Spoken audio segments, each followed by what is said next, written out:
Hello, hello po mga konstrak. Magandang umaga po ulit sa inyo lahat. Nandito po uling yung kakonstrak na si Benny nagbabalik at syempre ang BS Hernandez 19TV po.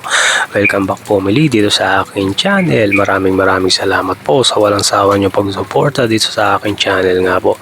Nga pala ang content po pala natin ngayon. Update ko lang po kayo doon sa ito nga po yung ibon na nagpugad nga po dito sa halaman ni Mama. Ayan. Ito po, maulan pero ayan po, hindi naman naalis yung magulang nila, naglilimlim pa rin po. Ayan.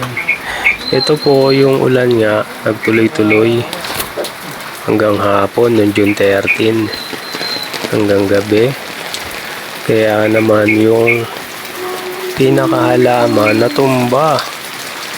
Ayan po, ginawa namin ng paraan para maitayo yung halaman. Tinalian po namin, tapos nilagyan ng cover sa ibabaw para hindi naman po mabasa yung ibon, saka yung inakay, saka yung pugad nga po. Yung kung nakikita nyo po, nakatumba na yung halaman, tapos nandun pa rin po yung pinaka magulang ng ibon, naglilimlim pa rin. Basa na po yung pugad. Yan, inayos po namin, nilagyan ng tali.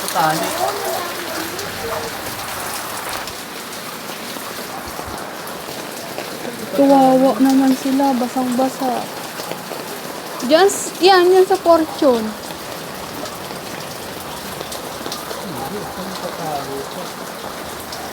Ito nga sa Fortune yan. Dito. No. Mataas na kasi siya kaya saka mabigat, may pugad sila doon. Huwag mo ilawan. Huwag mo ilawan.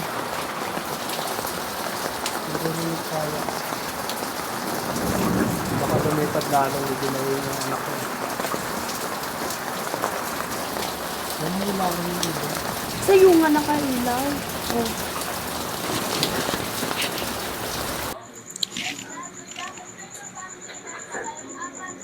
Ayan nga po.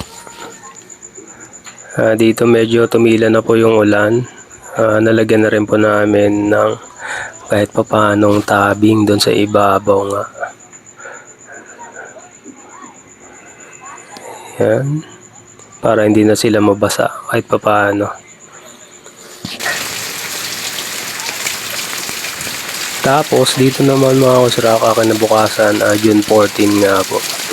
Umulan na naman ng umaga. Buti na lang meron ng tabing doon sa ibabaw. Ayan po, kung nakikita nyo yung magulang na ibon, nandun po naglilimlim, kaya nagbabantay. Yun, tapos nito nga pong June 15, chinek po namin kung ano nang nangyari doon sa inakay. Di ba po dalawa yung inakay? Yung tinignan po namin na isa na lang siya mag-isa, hindi namin malaman kung paano nawala. Siguro yung nag-uulan-ulan po, bumagsak, hindi namin napansin. Kaya yan po, isa na lang po natira.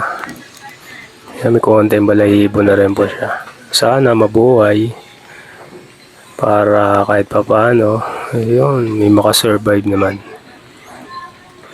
Ayos. So paano mga konstrak, hanggang dito na lang aking video. Maraming salamat. Huwag nyo kalimutan mag-like, share, subscribe at click nyo na lang po yung notification bell para update kayo sa mga next na video vlog ko pa po ang gagawin. Muli po, maraming salamat. Bye bye, God bless. Thank you.